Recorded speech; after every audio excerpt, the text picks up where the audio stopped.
Okay. So we Okay, did just start recording. okay, cool. So my first question for this assignment is how has this course changed your view on different social problems? And please explain why or why not. I Why? think throughout the duration of this course, I think the one thing that I really enjoyed is reading the different articles. And I think that I'm someone who understands that although these articles are very educational and they're uh, great pieces of literature and like great resources, ultimately they are a perspective. And so I think that for me, someone who has always appreciated perspective, I've appreciated different perspectives that have kind of changed the way I've thought about how people think when it comes to social problems. So I think I really took a joy out of doing that. In particular, I believe it was the one where it asked us questions about the trucks. Was that environmental change? I believe it was environmental change. Yes, environmental change. And the different I never just thought about it from that perspective, and that we always think of maybe cars as being a bad thing, but cars can be used, or trucks, I think it was using in that question, can be also like it, depending on your perspective, it could be like a good thing. So I just think that appreciating perspective, but also appreciating the different perspectives and not just like the dominant perspective, has definitely been an enjoyment I've taken out of this course. Yeah, of course, I agree. Alrighty. So for you, what was your favorite social problem that you got to study throughout the course? And what are some things that maybe was like a aha, or it may have like changed how maybe you thought about that certain social problem? Yeah, so there's three social problems that I really enjoyed because of the complex connection that they have with each other. So those three would be poverty, drug addiction, and gun violence. And so my understanding of those factors has definitely fundamentally shifted from basically focusing on individual causation to structural failures. So initially, I might have viewed issues like drug addiction or gun violence as the result of just poor personal choices. And now, like after viewing the course content, I see them as predictable symptoms that kind of stem from structural problems like poverty and systemic discrimination. So, this course definitely taught me that the area that you live in, your race, and economic class are often very, very powerful determinants of social problems. And it's not necessarily just all about your character. And I believe that we should definitely question the traditional US perspective that kind of attributes impoverishment to individual inadequacies or failings. And this course also showed me that the basic problem in America is a shortage of viable opportunities. And this philosophical shift is kind of crucial for understanding how poverty directly fuels drug addiction and gun violence. Nice. I really enjoy how you especially the kind of blaming the victim, in that we blame the individual, but then the analysis of the system kind of goes to the wayside. I think that Yeah. was definitely a big takeaway I had. And I think that's something I kind of understood, but definitely to a deeper level now, especially with, I like how you connected those three, because those are definitely the biggest three that I connected with as well. So I like that you mentioned that. So yeah, did I just ask you a question? I forget. Yeah, you did. Okay.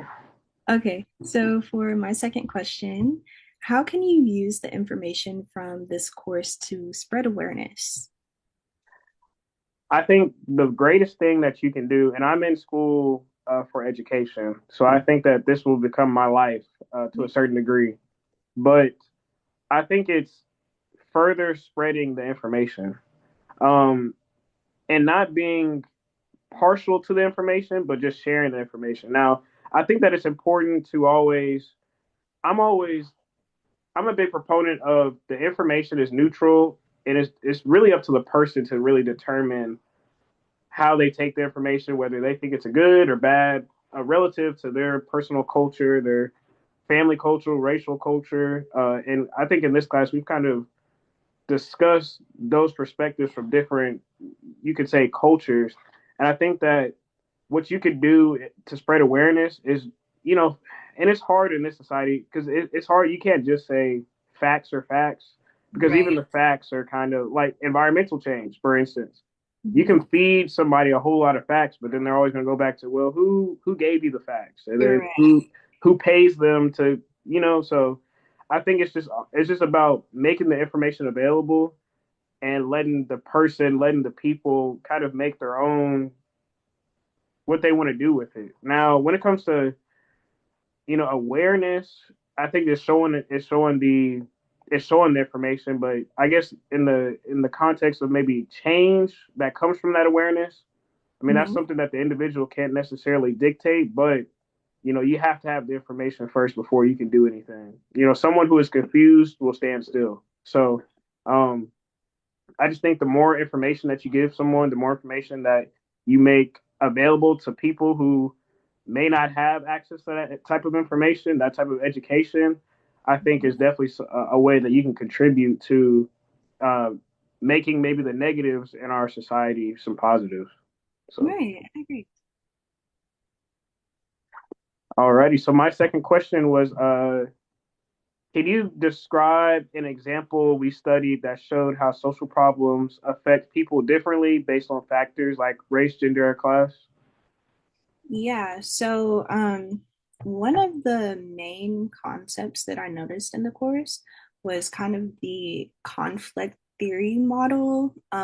So it explained that society is divided by economic inequality and social problems arise from the powerful exploiting the powerless, unfortunately.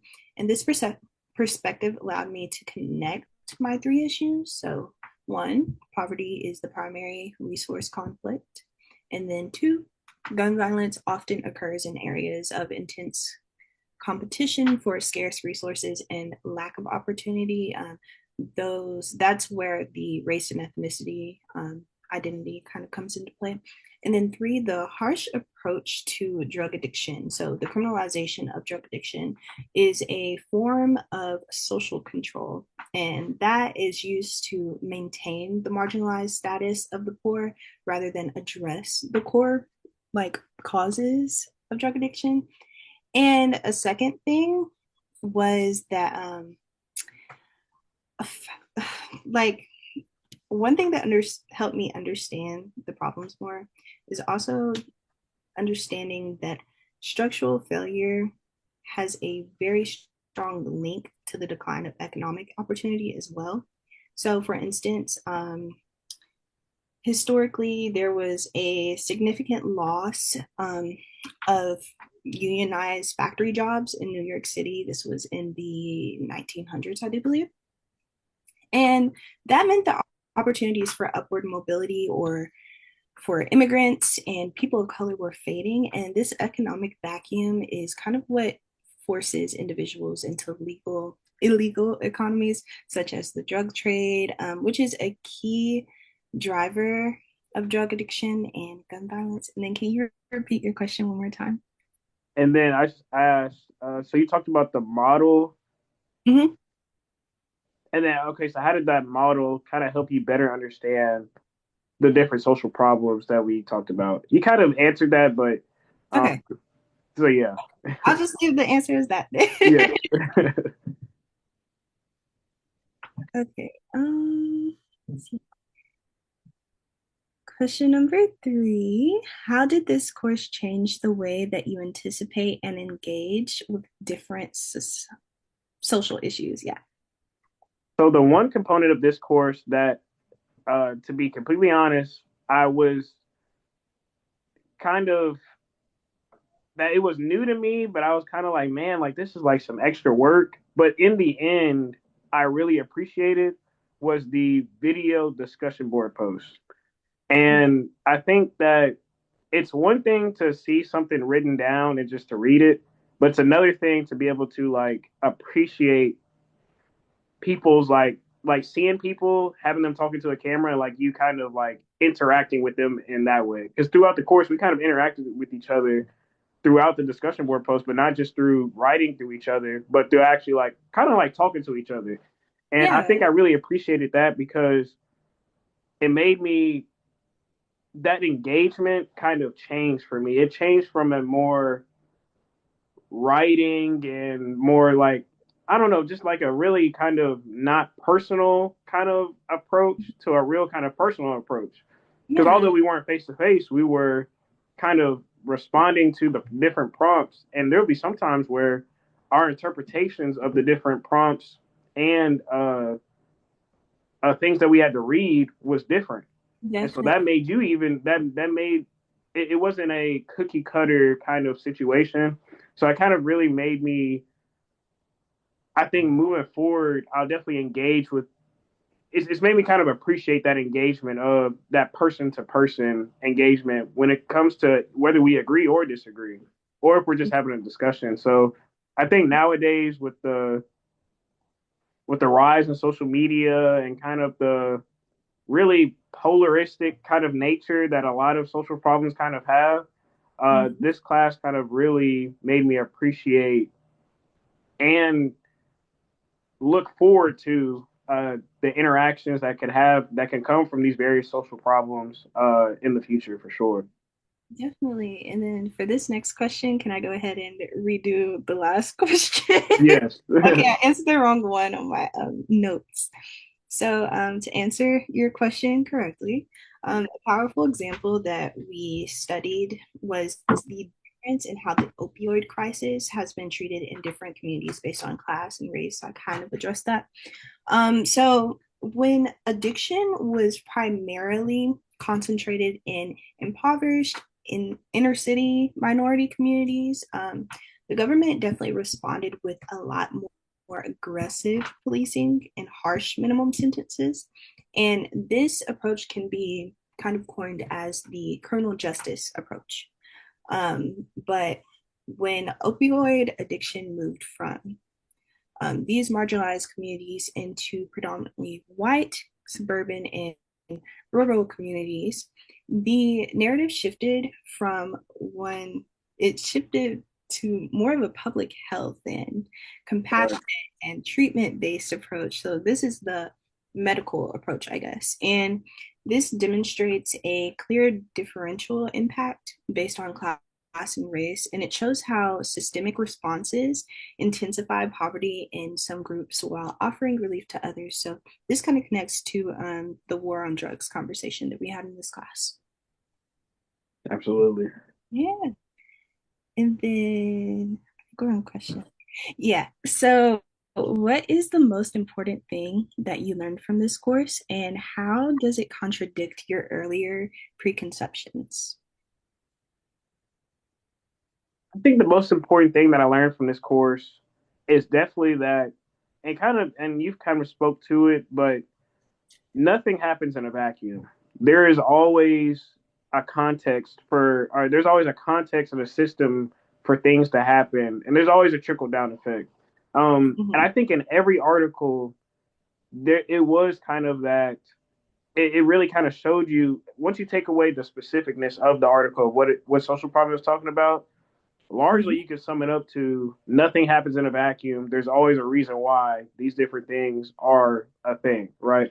So even like how you connected the three with the opioid crisis, the criminal justice, and then like some of the racial issues we have, like those all three have different contexts, but they all come together to kind of create individuals. And I think Right. that and from those individuals come individual problems that we perceive as individual problems, but we kind of scapegoat the context that that individual was made in. And I think that kind of being really kind of hit over at least my head over the course of the semester really kind of made me even in like my personal life, like there's always a reason why something is happening. And I think that is probably the most important thing because I think that can carry across whatever you know, not just in the social problems context, but in you know day to day life. I know, especially for me, going into education, dealing with children every day. there's a reason why their behaviors are a certain way. There's a reason why, certain school systems work and some certain systems don't, things like that. So I think largely, to be general, I think that's definitely the most important thing I learned, because from that, you can use in just so many different areas of life and education. Right. I like how you were able to thoroughly connect social problems to your career choice. And I also noticed that I've been a substitute teacher for about 3 or 4 years now. Mhm. And when I first started, I was really young. So I didn't really understand why some schools were as bad as they were, especially because they were city schools. But now, especially after taking classes like this, I can thoroughly understand the environmental factors that lead to behavioral issues and stuff like that, as you were saying. Um, and then, oh, it's your turn. Sorry. um, how did our discussions that we had throughout the course of the semester help you think differently about cause and effect in social problems? Yeah, so our discussions, I loved our discussions. It Mhm. felt stressful at first because I was like, oh my gosh, I have to do a video, but kind of like in their own little comfort of their home. It was really cute. So the discussions helped me move away from a more like simple and linear cause and effect model to recognizing feedback loops. So I no longer see poverty as simply causing drug addiction. So instead, what I see is how the despair and criminalization resulting from addiction reinforce and deepen poverty. Um, and this creates more addiction. So that's kind of looping the trio that I had mentioned. And the effect cycles back to become a more potent cause. And that illustrates a very complex and interwoven system that America really needs to address. Absolutely. And then for the next question, I want to say I did question 4 already. What sociological theory or model from the course best relates to the social problems that you chose? So please describe the relationship between the two. And so, in the two that I'm choosing, is it from an assignment or just any two that I want to select from? Um, any try to choose like a theory from the course, but I mean, if you want to choose one that really speaks to you, go ahead. Okay. Um, and to be completely honest with you, I can't really think of a theory right now. I I kind of like how you kind of, and what you said, like there's that linear model of kind of behavior and the context that happens within these certain things. I think a lot of times we think that things are kind of siloed off in their own reality, and I think that this course has kind of showed me that multiple realities can exist at one time, and multiple Mhm. realities can come to affect one person. Like, one person that is affected by drugs can also be affected by the criminal justice system, who can also be affected by identity. They can have identity issues while dealing with the criminal justice system, while also dealing with like all these different things. And I Mhm. think that, to be honest with you, initially in the course, I kind of thought of these different social problems like that, like Mhm. they're their own separate kind of issue. But when, I guess really when we got towards the end, once we got towards uh 9, 10, 11, 12 in our discussion posts, and I think that having the videos discussion posts really helped me with this, but they all kind of came together to create, like, dang, like this is a huge problem, that has multiple symptoms that we've talked about all throughout the course of the semester. So um like I said, I can't speak to a theory or model specifically, but when it comes to all those different things coming together to create the issues that we have, you kind of have to have, for these different issues, for the several different issues that we have, you kind of have to have several different modes of intervention that are going to have to be at play to solve these different issues. And I don't even know if you can even solve them, but it's going to take several different models. It's going to take several different uh, interventions and things that we're going to have to do as a society to kind of fix all the different things that are at play that create the people and the behaviors that we see on a day-to-day basis. Yeah, I really like how you answered that. You know, my fault is my fault. Uh, I think so. Number four is best. So, how do you think media, schools, or government policies influence any social problem that you kind of want to talk about? Okay, yeah. So, media, like just in general, like with the concepts that I was discussing. So, media often kind of has a way of, I want to say, sensationalizing gun violence and Yeah, analyzes drug addiction. So, media outlets rarely highlight the underlying context of poverty or systemic racism. And this misframing kind of hinders the public support for structural solutions. It's kind of like we were discussing it for one module. I can't remember which one. I want to say like it was one of the later ones. I remember in my response, I was kind of discussing how certain problems, oh, it was gun violence, how gun violence, when it's like gang related or outside violence related, those aren't really reported in the media. So it makes it harder to address those because less people know about them and less people think to care about them. And for government policies have a massive influence, in my opinion. So for decades, policies related to things like housing, education, funding, and criminal sentencing. This kind of connects back to the war on drugs that I mentioned. It directly contributed to the mass incarceration crisis, and it effectively institutionalized the relationship between poverty and addiction. And then lastly, discussing schools in high poverty areas. Schools are often very under resourced, very underfunded, and overlooked, if we're being completely honest. And yeah, this kind of reinforces the cycle by failing to provide the economic mobility necessary to escape poverty.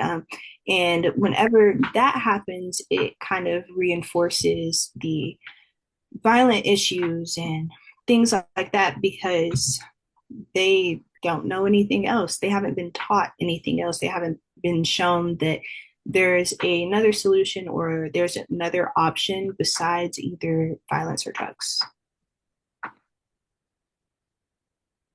absolutely.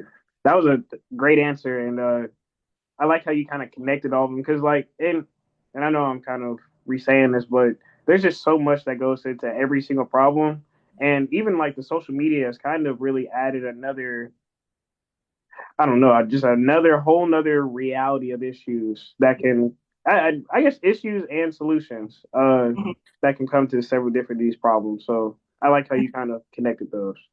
Social media is a blessing and a curse. Yes, it is. Okay, I think I've been writing the numbers down so I don't lose track. Question number six.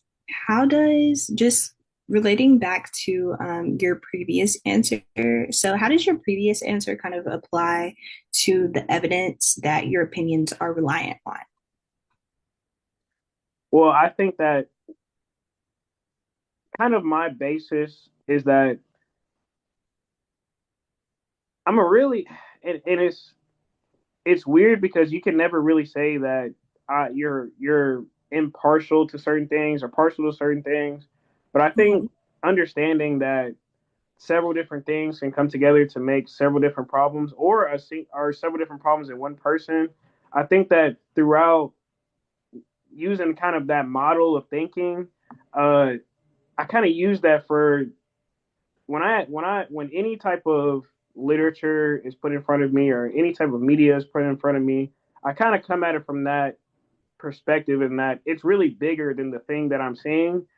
There's Mhm. so many different things that are behind that thing. It's like seeing like, you know, like you can't see the stoplight past the big truck in front of you, but you know the Mhm. truck is stopped, but you don't see like the stoplight. The stoplight could be green, it could be yellow, it could be red, but you don't know because the truck is in front of you. So it's Yeah. it's you know I think that when I attack information now, And I think that this class has helped me to that with that to a certain degree for sure, because it's allowed me to not only take what I take my kind of mode of attacking information, and that I see that as bigger than that. So I always kind of do research on the research. A meta analysis is what they call it, but it's also kind of taking in some of the little fine details also that come in to create those different issues as well. So um, I think I kind of went off track there. I'm sorry. No, it's okay. I was enjoying it. Um, applied to the evidence. So yeah, I think that I always take any type of information as that just information. And when I use any type of information as evidence, I kind of make sure to do a double check on it. And I'm always going to be you're always going to be on kind of one side of the fence. No one is ever just on the fence on everything, but I try to use that as you know, I may have pride in one answer, but reality is telling me different. And if reality is the right thing, you know, that pride kind of has to come down and, Struggle with that. yeah, you got Yeah. to put the pride to the side, and the information that is correct is the information that is correct. So that's Yeah. kind of how I've kind of, I think, grown throughout this course to kind of be able to apply that model of thinking and that way of attacking different social problems. Now that we've kind of wrapped up the course, Yeah. And then I think if I can help you, is your next question should be the society today question. We skipped that one. we did. Oh, sorry. So where do you see any social problem that you want to attack showing up in our society today? Yeah, so I see like all three of the problems that I was talking about. So poverty, drug addiction, and gun violence. I see them in areas that frequently experience structural disinvestment. So this definitely includes many marginalized communities, inner city neighborhoods, and formal industrial rural areas. And these locations have very high rates of unemployment, housing insecurity, limited access to quality education and mental health care, and also heavy policing. So, in these spots, poverty is the environment, and drug addiction is the coping mechanism, and gun violence is the ever present threat that these individuals have to deal with.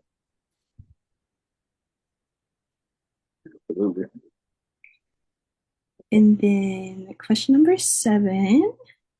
What is a specific piece of evidence that relates to a problem that you chose, and how does it demonstrate the problem's differential impact? So when I see this question, it automatically takes me back to environmental change.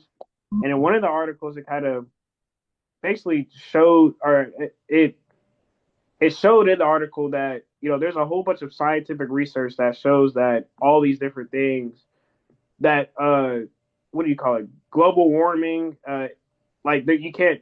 There's facts to say that the world has gotten warmer over time, basically. Yeah. So that global warming is a thing. And I think that it kind of showed the political side of things with that. So you have these set of facts, right? You have Mhm. this piece of evidence that is coming from scientists who do this work, but when it comes to differential impact of that, it really came when the article kind of talked about, even though there is this information, there's like this political kind of undertone to the information, or how politics can kind of come in and really kind of spin it or use it in really any which way that it wants to kind of fit an agenda. And Yeah. so that kind of really adds on to what I've been saying, in that you could have information and someone can kind of use that as a weapon or as a band-aid, right? And so I think that piece of evidence in particular kind of stuck out to me, especially going throughout that module of this course, Mhm. because it can definitely impact differently depending on policy, or how that policy is implemented in certain states or in the United States. So I thought that was pretty impactful for sure. Yeah, and you made a really good point that I would like to highlight. So you mentioned politics. Mhm. This class and life has taught me that politics is kind of like the top of the pyramid for all of these social issues, especially whenever we were discussing the different modules in this class, or modules, sorry. Um, we could always connect each problem not only to other problems but also to the government. So that was pretty interesting to see. It's kind of something that like I always assumed, but it was interesting to see like the evidence and the support behind it. Absolutely.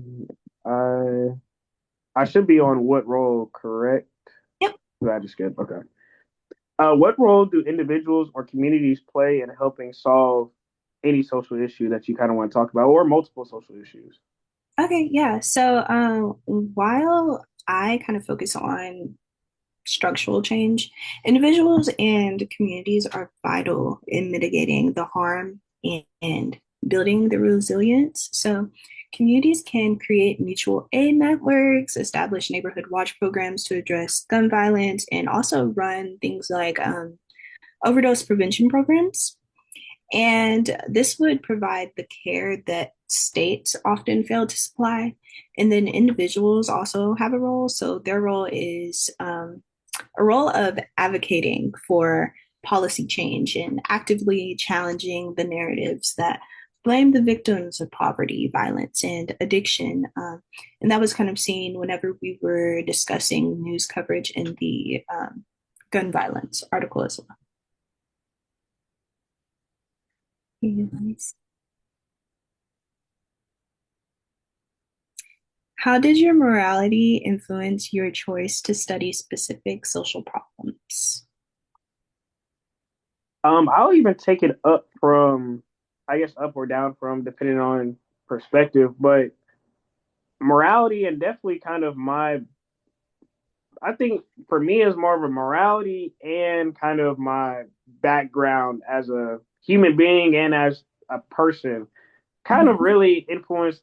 I took a special interest in definitely the politics, the race, and even especially like the opioid and the gun violence because I think from someone who has experienced those to a pretty close who've been affected by those different things, and I've been able to actually like see that and see the repercussions of those different things, how negative it can negatively affect people.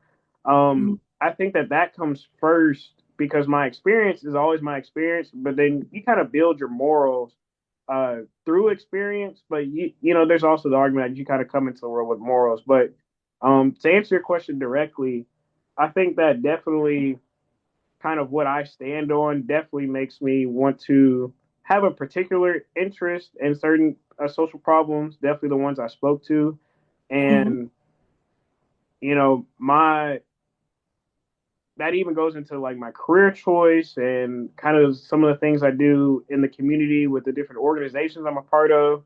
Um, so it definitely, you know, when you're kind of working towards something, you know, when those things kind of pop up in class, it just makes me kind of want to, oh, like that's, you know, that was more, you know, politics was more interesting than maybe, you know, environmental change because I've been affected by politics more than environmental change, or I've been affected more by gun violence or, you know, identity or whatever thing that I was kind of that kind of spoke to my morals directly, but it kind of spoke to my morals more directly because of the experiences I've had throughout my life. So, Yeah. that morality definitely had an influence on which ones I kind of took uh, more liking to, and definitely had like more of a like I'm gonna like sit here and like really kind of deep dive. So, Right. absolutely. Ooh, did I already ask you what roles do? I'm sorry. You're on the specific social problem. So, why did you choose your specific social problem to focus on for the final? And what personal experiences or beliefs connect you to it? Yeah, so I chose this specific kind of cluster of problems. So the poverty and violence and drug addiction. because my personal experiences and beliefs led me to see them as the most devastating and interconnected crisis facing the US. I believe deeply in equity, and I've seen firsthand how the cycle of poverty in communities I care about and communities I've lived by um, directly leads to the desperation that fosters addiction and the instability that leads to violence. So I felt like I couldn't truly understand one factor without studying the other two as a single problem. And then, kind of just to refine my personal experience. So I'm from Bowling Green, Kentucky, but not like a suburban part of town, if you will. I live very close to the projects. So I have seen firsthand that cycle of poverty. I've seen it in my family. I've seen it with friends. I've seen it with people at school. Um, and also drugs and gun violence, being with family members, they want to say that you can't get addicted to marijuana. You definitely can. And it definitely can ruin someone's life because of different things, such as, the criminal justice side of it, and then also the financial side of it. And that also leads to poverty. But one thing that I also noticed is that gun violence and drugs are very, very interconnected. And to see how those two factors can ruin someone's life because they were just born in poverty, it's devastating. Yeah. And then thank you for highlighting. In what locations do your social problems actively show up in, and how does that location reinforce these issues? I think if you wanted to do a case study on if you want to do a case study on a comprehensive analysis of everything that we've kind of went over in this class, you wanted to take all that information, do a case study on it, go to impoverished neighborhoods in the United States, and you will see every single social problem that we've talked about show up there. Because that is what the projects, the hood, those impoverished situations are. That is a culmination of every single thing that could go wrong, going wrong. From a political standpoint, and even from an environmental standpoint, and the type of sometimes most of these communities are around. Like you have the Memphis situation, I believe, where there's um, an AI something where they do like an AI factory like near the hood, and that's kind of starting to become a problem. Obviously, you have your issues up in I believe it was up in Michigan a couple years ago, where there was a large majority of impoverished people. You just have so many different issues coming together to create a situation where it's hard for people to get out of that because I mean you're getting hit across the head in so many different ways, and I think that that's definitely one location in this society where you can definitely see like if you're able to kind of like just rise above and like kind of sit over and just see like kind of everything go on from a third person perspective, you'd be like, man, like you can see all 12 of these issues that we've talked about over the course kind of come together to reinforce kind of why we even talk about these issues in this class and talk about what changes can we make or what perspectives can we have to then you know aid in social change. So I think that's definitely a location you can look at and see that where they show up and where it kind of reinforces all the things that we're talking about. And it's not just making it a theory, but like a real life thing. Yeah, I definitely agree. And I feel like the AI situation with I think it's like some type of plant where they're cooling off the generators or something crazy. Uh, Mm-hmm. that whole situation also kind of highlights the privilege that a lot of people have of not caring. Yes. If you'll notice, like a lot of people will, advocate, it's like the Black Lives Matter thing. They'll put it in their profile and be like, Black Lives Matter, take it down a couple weeks later. So with that specific issue, I saw media coverage on it maybe a week. And then Mm. now, because people have the privilege of not caring because it doesn't affect them, it's no longer in the media. It's no longer being discussed, but it's still an issue in that marginalized community. Absolutely. And so, with that being said, what are some realistic steps that individuals, schools, or communities could take to address some of the issues that you've talked about? Yeah, so individuals could truly advocate for policy change. So they could do things like supporting evidence-based addiction treatment instead of just supporting incarceration. And then they could also challenge the bias that we often see in local news conversations about these issues. And then schools could also implement fully funded trauma informed care and mental health services. I know that's going to be extra hard due to the current administration. And this is especially important in high poverty areas because the integrated cycle of stress and potential addiction really needs to be broken.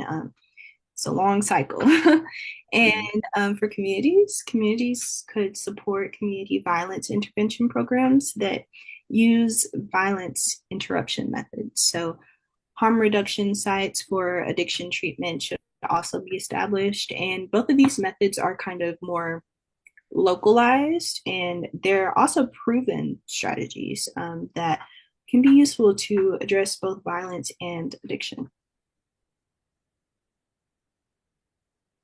Sorry, it's my turn. I was just vibing. Okay, what are some commonalities in the causes and effects of your social problems? So please explain how these common factors bind your social problems together. So I'll take the three of gun violence, opioid, and then poverty. Mhm. The commonality between those three, for me, that I've kind of been able to kind of grow and learn throughout this course is definitely economics.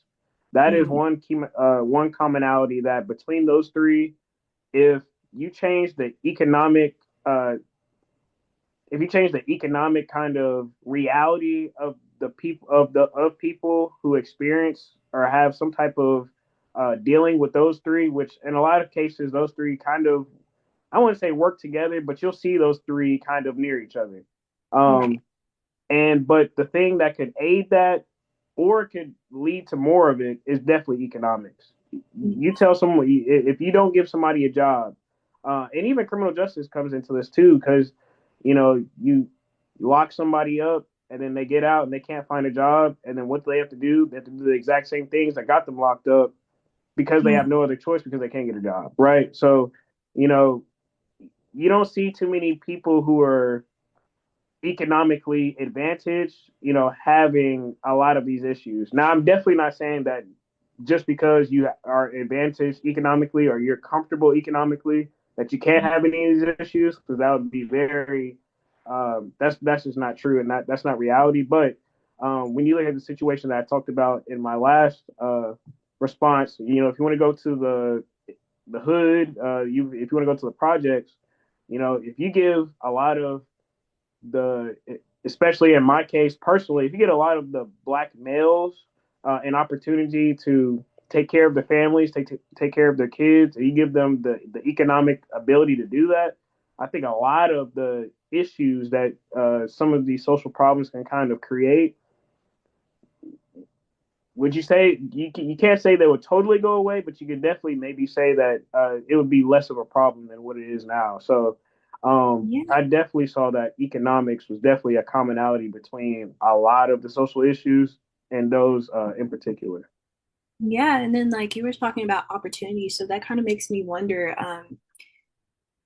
how many people would take that opportunity to get out of the situation they're in, and how many wouldn't? Because if we're being honest, a lot of people get comfortable in the bad situations that they're in because Oh man, that's all they know, and yes, change can be really hard. And I don't blame them. You know what I mean? It's like a lot of people are used to selling drugs to put food in their cabinets. So once they get a bigger opportunity, they might continue to sell drugs because that's what they know and that's what they're comfortable with. absolutely. Hmm. what is your biggest kind of lesson learned from this course, and not just academically, but even personally or socially? Yeah, so the biggest lesson that I learned from this course is kind of the power of structural barriers. So it's very, very easy to sit and look at statistical correlation between poverty and gun violence and assume simple causes and effects.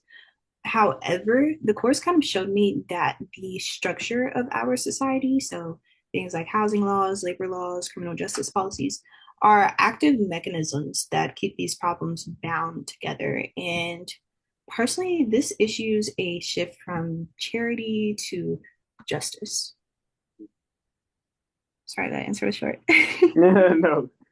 If you had to implement a new policy, what policy would you create to address the common root causes of your social problems? And please elaborate. I'm excited to hear your answer on this one. So I'm gonna go right off of my last question, or not, or my last response, and I would definitely say that if a policy that I would implement is that if you have a criminal record, you serve your time in jail, that criminal record should be totally expunged from reality. Because you can't, in one hand, say that because those institutions, you can't really say they are an opportunity to rehabilitate, but they are Mhm. not created to rehabilitate. At least not in a functional way. If you call them institutions of rehabilitation, it's a very dysfunctional kind of system of rehabilitation. But I would definitely say that would be a policy I'd implement because those people coming out from jail now have an actual like true opportunity to going back to the economic side of things. If you want to take that part of it, kind of create an economic some type of economic base that they can go from. That way, they don't experience some of the same behaviors that they did before. If you give somebody the same context to kind of behave in, you Mhm. should kind of expect some of the same outcomes. But if you kind of change that and allow them, you know, some wiggle room, which, you know, can you for sure say that someone's rehabilitated after going to jail for however many years? No. But I think that changing that policy would definitely kind of lead to at least at least an opportunity for people to kind of prove you wrong if you want to look at it from that way. So that would definitely be something. You can't say that this is a free country and things like that when if I serve my time for what I did for a crime I did, I'm kind of still kind of behind the eight ball because that's still on my record, and so I'm still gonna have an issue getting employment, and then economics becomes a whole nother problem. And now I'm gonna have to make some of the same decisions I made before that may land me in the same place that led me to being in a jail system or in a criminal justice system. So that'd probably definitely be a new policy that I would implement because I think it kind of creates just so many different problems afterwards. That's a very interesting perspective, especially because I want to go on to get my doctorate of criminal justice. Mhm. So one of the main reasons is so that I can advocate for others and then also implement new programs and stuff. So one of my main focuses are rehabilitation or the lack thereof and recidivism. So how can we reduce recidivism by increasing rehabilitation that's proven by evidence? Um, Right. so I like the way that your perspective was. It's something that I wouldn't have like thought about before you said that. Do you think that that should apply to all criminal offenses, or do you think it should just be like nonviolent and stuff? I think definitely nonviolent. Okay, Yeah, definitely nonviolent. The other, yeah, for sure, nonviolent. okay. Yes, especially nonviolent drug-related cases. That those should not be on your record after like that. That shouldn't even be a thing. Especially, yeah, especially like I don't know, drugs have just been so criminalized, especially like marijuana. Like Mhm. it's heavily contributing to the like over imprisonment and whatever. But it's I don't know. I feel like I agree with you. Like once you've done your time, then it should be okay. Like especially if you're not a harm to anyone else or anything. Like that was one bad decision that got you caught up, and hopefully you've learned from it, and have been able to be rehabilitated while imprisoned. And yeah. Absolutely, yeah. So for my final question for you is, do you think this course has changed the way you engage with social issues in the future? And if it does, and if it has changed the way you've kind of engaged, how so? Yeah, absolutely. So now from now on, I will kind of engage by focusing on structural solutions over individual blame. I will now challenge policies that reinforce the structural failings that led to poverty and the symptoms of poverty. And therefore, I will always seek to identify the root structural cause before accepting any simple explanation. There's always more to the picture when it comes to these social problems. So, there is actually a quote by Dr. Martin Luther King Jr. And in this quote, he suggested that we must question the fairness and justice of our current economic and social systems. And that really spoke to me. And to advocate for systemic solutions instead of supporting temporary fixes, I would start asking myself two core questions. And the first question would be who benefits from the social issue? And the second question would be what economic or power imbalances are sustaining it? Wow, wow, that's power. Who benefits from a social issue? And it's kind of a really kind of sad and really harsh way to think about it. But somebody's benefiting from every single issue that we've talked about. Somebody's benefiting from it. Definitely, definitely. So And I really yeah, like how Dr. Solomon like kind of I like the articles that he chose. He ate that up. But I really noticed how, like I was saying earlier, like the government is top of the pyramid. You know what I mean? mhm. So it was interesting to see how a lot of policies weren't being changed, especially about like this was mentioned in the environmental change article, I do believe. Um, it shows how, especially Americans, or like from what we've read at least, Americans suffer a lot just for money and we don't benefit from it. So, because there's economic gain in the suffering of the less fortunate, the government will continue to implement or not implement policies that will help marginalized communities and help the overall societal issues. Absolutely. And that was actually my last question. Did you have any last questions for me? It was definitely a pleasure to sit down and talk with you face to face, Of as we have course. been doing throughout the semester, but definitely a more personal interview. I really appreciate your time. But do you have any last questions for me? No, that other question was my last question, and I really enjoyed talking with you as well. I feel like we're like-minded individuals, so this Yes, was ma'am. better than what I was expecting. Absolutely. So I will make sure to send you this recording, or are you able to? I don't know how it works on your I end. don't think I am, just because I did the other interview and I kind of just it just went to me, I think. Yes. Okay. If you press like the stop recording, it'll give you an option to kind of save it and convert it, and then you Okay. can just save that file. Mhm. Okay. Perfect. So I'll make sure to